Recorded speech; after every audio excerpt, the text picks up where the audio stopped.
Hello, and welcome to an episode of Defeating the Odds. I'm your host and companion through this journey, Jessica Singh. Today, joining us will be a champion of life and many more things, motivational, inspirational, and a part of India's first ever women's Formula 4 race driving team. Please welcome Henna Jayant on our show. So, hi Hina, thank you so much for joining us on an episode of Defeating the Odds. And we're so glad to have someone so inspirational and motivational like you. And I think you're one person who's written history in a way of choosing a career path that most of us cannot imagine, especially a woman in the society and culture that we live in. And thank you for joining us. Thank you so much, Defeating of the Odds, for having me on this show. And Jessica, you have a very beautiful smile, Thank you. and I really like it. So thank you very, very much for having me on your live, on an interview. I'm so used to saying live, that's why I said that. We all have gotten used to it in the pandemic. I'm very glad. I swear, we're so used to it. It's the other side of interviewing is all like this loss. But I prefer this. I mean, I enjoy this as well. Thank you very much for having me, and I'll be very, very grateful to answer to all the questions. Yes, we'll get right to it. So, Hina, please tell us a little about your childhood, the family that you came from, and how's it growing up? So, basically, my parents have been here for the past 200 years in Kerala. We're basically a Gujarati family, but born and brought up in Kerala. So, yeah, I think my ancestors decided to just like travel all the way to Kerala and be like, okay, we're going to be here for the rest of our lives. That's how we landed up here. Since my childhood, I've always, like my mom was a former state player. So that's where I drew my inspiration from. And I was never the girl who used to play with a lot of Barbie dolls and stuff. I was more of a outdoor person.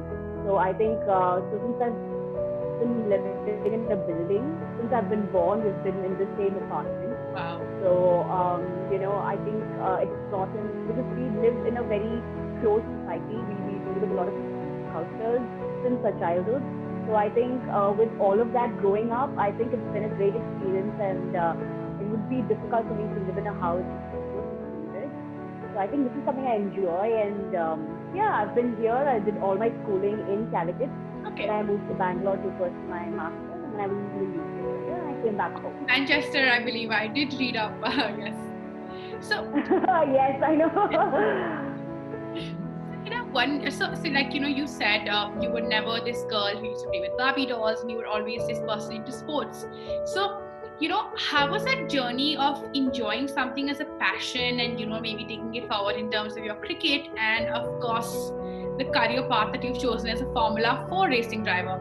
I was actually very confused about it when I read it, because we usually know it as Formula 1 and not Formula 4. So what is the difference? Is there any difference?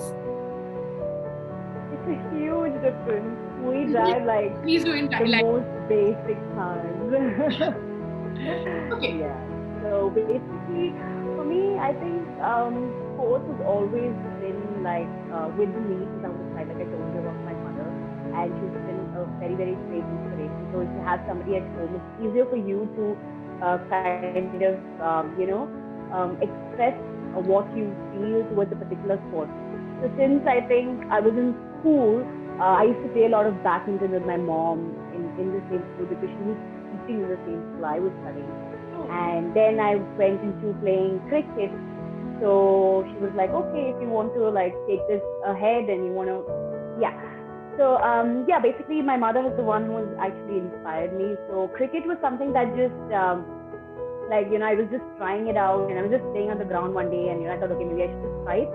And then I got into the district team, and then we had a state camp, and then I got selected to the top team, and then I played for the state back in 2000. Yeah, that was a long time ago. And then I continued playing cricket for a while, but I did not like go higher. So then I took a long break from sports, and I was continuing playing cricket, but I didn't go further, which I still regret. I wish I could have gone a bit further with it. But I did do a few practice sessions with the boys back in college. Then I came back to India after I pursued my master's in the UK.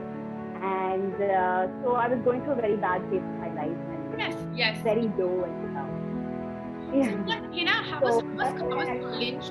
How was your college experience? Did you end up, playing more sports? And how was it just to be, like you said, you were not this girl who was very girly and was a lot into cricket and a lot of different sports. How was the entire experience? Because in the society that we live in, there's so many judgments about how we are, what we're trying to do, and everything. So, how was that entire experience for you? well, as a whole, like my parents are very forward, so I think that's always been an advantage for me. So I used to like we have like good discussions about a lot of things, a lot of past experiences in life, and what perspectives they have about it, and what perspectives I have. So there are a lot of times where we have a differences, but I think we've always overcome those, and they've come to a point, where we meet. So I think that's very, very important. And I think the society, well, they always question you no matter what you do because change is inevitable, right? And it's difficult for people to accept change, especially women going into a very male-dominated field, Exactly. being cricket or motorsports. Yeah. It's basically male-dominated. So when women start coming in, there is a part of society that supports you completely, and there is a part of society that might not agree with what you're doing. But if you can, I mean, I think it's all about you making a decision and you making a call about what you want to do, and maybe it could help somebody, or like it could like probably get them thinking. That's also an advantage. Completely, So I think completely. that's how it's been. And in college, I've like I said, I didn't stop playing completely. I used to play nets with the boys there, and I was in the sports team as well. So it's always been there. Like I was into dance as the cultural team as well, basically. But somehow I end up playing sports. So I think that's something that I enjoy. When I was in the UK as well, I had taken my kids from India. I traveled with my kids to the UK. Oh, I did wow. a few practice sessions with the team there. So yeah, I didn't get into the team or anything, but it was fun. I mean, the experience in itself was great. You've experienced what you love, which is such a great pleasure. Yes, So, I mean I enjoy. I'm a person who enjoys trying different things. Like I'm a very I don't know if it's an advantage or a disadvantage, but I enjoy. I mean, I think I'm a kind of person who has like I don't have any regrets in life. I want to just give it a shot. Happens doesn't happen is secondary, right? So so Hina, that's what I believe. how was the transition, or what made you aware of this entire Formula 4 racing industry, and how do you get into it? If you could share some about your experience with us, please. Okay. So basically, so I was like, this. I don't know if you watched this movie called The Social Dilemma. So I'm a big movie fan, and I watch a lot of series as well.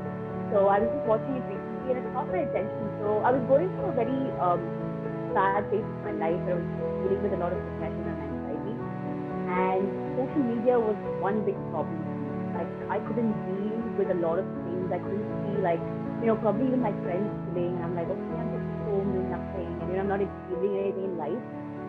I had everything. Like I was doing my job and I was satisfied with all of it. But you don't feel content when you go to bed. You're still thinking about things. So I got off social media. Like I was off Instagram, Facebook, WhatsApp. I was off everything, and I took some time off. And I was like, trying to figure out myself. So I went into therapy and stuff, but I was okay with it. So I thought, okay, maybe I should take a trip. So I traveled. I went to Dubai on a solo trip. I was just by myself. I did a lot of adventure sports there as well. Was it And I hard came back again? and I was like, okay, Was it hard again? I'm sorry to cut you in the middle as well, but depression in our country, completely different topic, but depression in our country is often confused as, oh, why are you being sad? You have everything in your life. yes, Or the yes, stigma around what mental health is and what depression is still so, the concepts are so fuzzy in the world that we live in. So sorry to talk about this, and I'm sure it would some emotions would come up while talking about this. How, but what made you fight for it? Because a lot of times such things put us down and we're not able to fight. And how was your yes. experience? So basically, the first thing that went down for me as a person is confidence. I don't know how for every individual it might be different. For me, the first thing that went down was confidence, and I had social anxiety where I didn't want to meet people. Like I'm not that person. Like I'm a very outgoing person. Like I told you, I'm an extrovert. I enjoy meeting people. I enjoy having conversations. The first thing that went down for me was confidence. So that was something that took me back, and I was thinking like, why? What is happening? Why is my head behaving like in a way like I can't figure it out? But I had the support of my family, and they said you can take your time to figure it out, and let us know when you're back, when you want to be back. It's absolutely okay. So one other thing that I enjoy doing is traveling, and I knew for a fact if I take myself out of my comfort zone and push myself to go to another place, maybe that could help. That's when I thought of my trip. And I went to Dubai, which is not a place to go on a trip, but I have a few friends there, and I was like, okay, maybe I should try this. And I looked up places and stuff that I could do with, probably a zip line that I did. I did like, I did snorkeling, I did scuba diving, I did all of that. So it's, releasing a lot of your stress. So they say that fishes actually help to release a lot of your stress. Really? When I went underwater, I felt like, a whole different person altogether. So that's how I got back into Instagram. And, you have this sponsored ad that shoots up, right? Like you keep scrolling it and you get stuff. So I follow a lot of car pages and people in Formula One and stuff like that. And so was it an interest? I came across this. And was it an interest that you had ever since childhood or college? And I mean, was there a reason behind the interest, or you were just generally following them? No, I was just following them because I love cars. I'm a very big car person. Like I would just listen to the sound of cars, like okay, excited to see which car it is. I've always been very curious. I'm a very curious person as well. So I think that's also another problem. When you're very curious, you always dig deep into stuff. That's it kind of shoots back to you. So there are a lot of traits that I actually read up on later about what stuff can get you deeper into depression or anxiety. So that way I came across this ad, and about cars, I enjoy driving. So I used to take off my car when I was depressed. Another thing that I did was to take my car out, and I used to go for long drives by myself. I went for yoga classes. You won't believe, I had a 6 o'clock class. I would just get out of my house and I would skip yoga and go for a drive. So that's how much I enjoyed driving. That means you wanted to overcome that. You were ready to overcome that no matter what. You were not, a lot of times we're also so put down by these emotions that we're feeling that we surrender to them. I think the right word would be surrender to them. But you, like what you're telling me right now is so inspirational, because you were like, I will fight this no matter what. Yeah, that was my goal. I'm going to fight this. I'm not going to let you keep me up. So you lose a lot of weight, and I'm a PCOS patient as well. So it takes a toll on your head because you have a lot of hormonal imbalance. It's just crazy out there. But I mean, it was just all of a sudden that I came across this ad, and I took my parents for a drive, and I was like, okay, guys, I'm going to break something to you, and I'm going to do it. Like I didn't need you to tell me yes.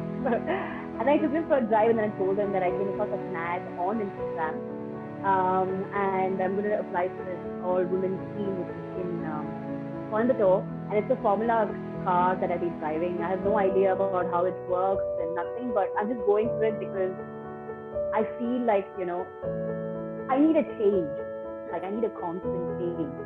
So that's how I actually got into it. So I think social media plays a very big role on what you follow, and the algorithms are such where whatever you follow and whatever you're thinking is all there. So I think it just fell in place for some reason. And that's how I actually got into it. I had no plans of racing ever in my life. And how was from the day you decided to do this, up to where you reached the place where you said, I've achieved something in this profession? Tell us, because, I also want to know from you, and I'm sure our viewers will also want to know from you. Formula 4, Formula 1, as all of us, I think the layman knows it, is a very male-dominant profession in terms of what it looks like from the outside, at least like it's made. As a layman, I would think, it's a male-driven profession. So what do you think the status of that in India, as to how Formula 1 is respected in the country that we're in right now, especially for women? How hard or easy was it for you to enter that and make your mark in this industry? So I think the whole change that I saw in the Formula industry in India is that they brought in an all-women's team, which is a very great opportunity because, well, all the other teams are male, so why not have an entire team female? So that's a very great initiative, and I think that has built a lot of awareness for women to participate more in motorsport. I didn't get selected actually. When I went to the first run, I got rejected because there were 60 women from across the country who participated in the talent hunt, and there were female racers in rally and bikers and like professional racers. So they know the lines, they know everything so perfect. We're all new. We don't know anything. Like we just know how to drive a car. It's very, very different from driving a car on the road than driving on a race car. So I didn't get through, but I got to the top 12 women, and then I went for the race to watch it. So then I started networking with people. I met a lot of people from the motorsport field. I made my connections, and then I met this guy, my coach. His name is Diljeet from GTSC. That's the team I raced for first. And he told me, Henna, like, why don't you come to my training session and let's try and, get you on board. I was like, I'm very bad at this, like, sure. So it was like, no, let's give it a shot. So I think it's all about practice and it's all about the willpower in your head. So there are a lot of youngsters out there. Conviction. Talking to you, it's about conviction. You're like, I will not give up. You don't select me. I will select me. Yeah, I like challenges. I like when someone says me you can't do it, I'm like, okay, maybe I should try. So yeah, I'm more of that kind of a person. And Henna, and I think please to say. So I think Formula 4 is like a very baby step to racing in India. There are a lot of other races that happen, but this is the only racing where it's a single seater. You don't have another person in the car with you. You're driving by yourself. There's no navigation, nothing. You need to know the track in your head. You need to know where to brake. You need to know where to turn in. You need to know where to switch throttle. There's a lot of things, and you need to do it by yourself. Nobody's going to navigate into your head. So it is a difficult sport. It is picking up, but I think now since we're in the midst of a pandemic, I don't know what's going to happen next. But yeah, it is. Even for Formula 1, it's very, very different, but a lot of people follow it. Because we had a circuit in Delhi, it was international circuit, where we had a Formula 1 race that happened. So I think we do have quite a few followers in India for Formula racing. I mean, it's always after football and this, but yeah, I think it is picking up because the baby level is karting. So a lot of kids are going into karting, and once you get to karting, is when you're going to karting. And did you ever, as a kid, go into karting? No. I've never been into karting.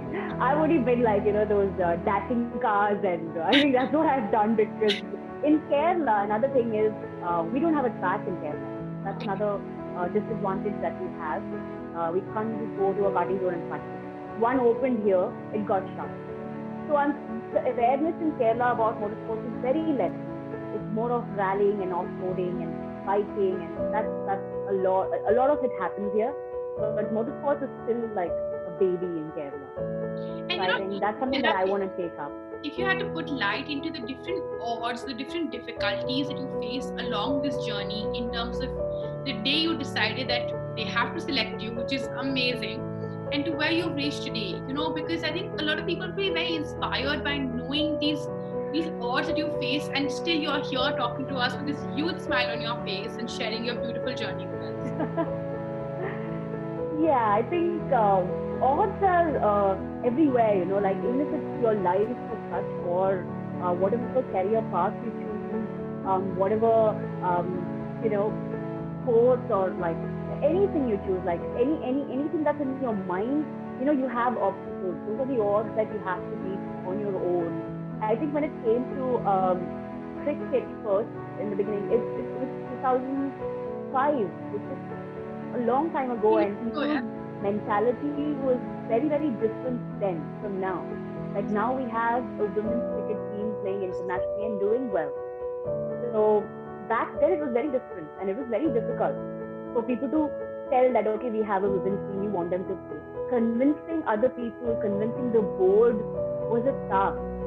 But fortunately, we had coaches and other men who supported us, saying, okay, no, we'll coach these women, we'll tell them how to do it, we'll make the team, we'll take them camping, we'll do that. Yeah, so that's how it had. Those are the odds that we faced back then. And when it came to Formula racing, of course, there was a taboo where how are women going to race women? Exactly. That's the question, like how?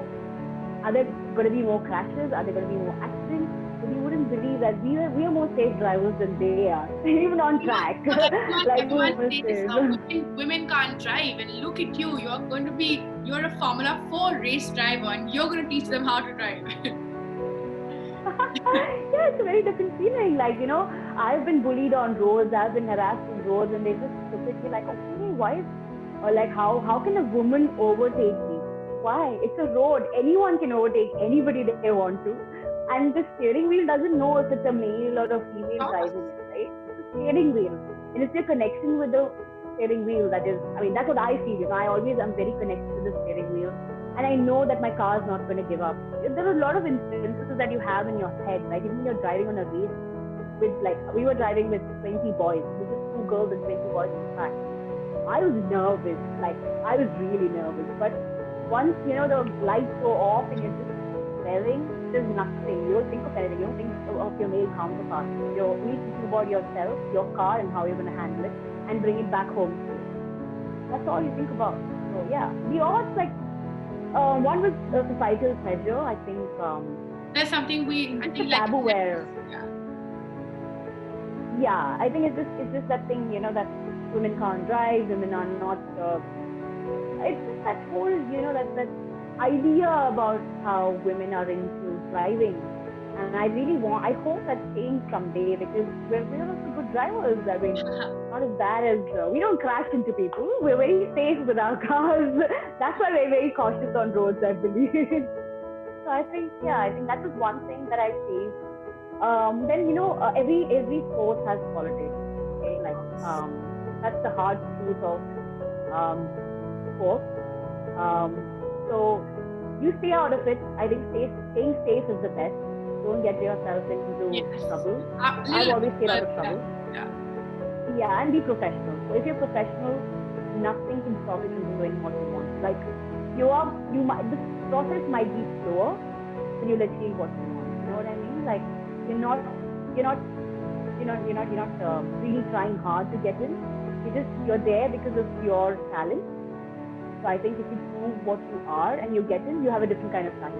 So I think I'm that person, even if it's slower, but it's like I'll get there someday. That's amazing to know. So Hina, ever since like the pandemic hit us, of course, there's no car racing happening. How are you dealing with it? Initially, it was a big blow to me because I travel a lot. Apart from racing, I enjoy traveling, and I keep traveling every weekend. I try exploring the whole of Kerala, go outside, and I travel a lot. And I like meeting people and people from different walks of life. I think it's so interesting to understand different cultures. So that was a big hit for me. And then we were so excited because the races start in July, and we were like, okay, and it's going to start. Or not, or what? Everything was a bit confusion. So if you have a simulator at home, it's easier. You can keep practicing on that. I don't even have that. I couldn't even purchase one because I didn't know this was going to happen. And does that affect your skill in any which way? When you later start driving again, does that affect your skill? Well, you can learn your lines well because you're racing on a proper racing track, of an F1 track. So you can, you know your lines, you can try and brake and, learn all of that. It does not really help, but, you're sticking to, you're still doing it. So you have that practice going on. When there's a break, there's a problem. Now, when I go back on track, it's just going to be a bit tricky because I've not touched the car for, I don't know how many months now. So yeah, that was worrying. It was very, very bad. But then I think I just found different things to do at home, spend time with family, try and, since I'm living in a building and I stay opposite the beach. So it's calming when you go up onto the terrace and just chill and be like, this is fine. So that's the kind of, so I was scared, because when you're going through a pandemic and you're stuck to 4 walls, you can go through a second phase of anxiety and depression. So I was scared, I might slip into it. But then I stopped myself and I tried doing a lot of activities, dancing, anything that could, cooking and stuff like that. So that's how I kept myself going. And there were races, there were a lot of races that I could watch online. That's something I did. And your talk show. And I shot a music video. Yeah. Oh yeah, I forgot about that. So I've taken a break off that. I don't know if you've noticed on my face. It was because I was overwhelmed by the responses. So there's a phase. I don't know if other people go through it, but for me, it is difficult to to sink in the idea that, okay, this is happening and, stuff like that. So I've taken a break off it, and I don't feel that it's a wrong thing to do. So what I believe is people who follow you genuinely, people who love your content genuinely, they're not going to back off, and they're going to be there. They're going to sit down. They understand. So I think mental health is very, very important, and I think only if I'm okay mentally will I be able to, talk about it or, come back and be confident. So that was my dip again, but now I'm okay. I'm back. You're my first interview after a long time, by the way. I'm so glad. Like, it's so inspirational talking to you because, you have that, that thing about you that I will not give up. This second wave of depression, not first. So when I think of something, I will make it happen. Which is, I salute that. It's so beautiful to see. Thank you so much. We're as a platform, we're here to celebrate defeating the odds because, like we say, the odds could be anything. It could be being born different. It could be difficult life circumstances in your choice.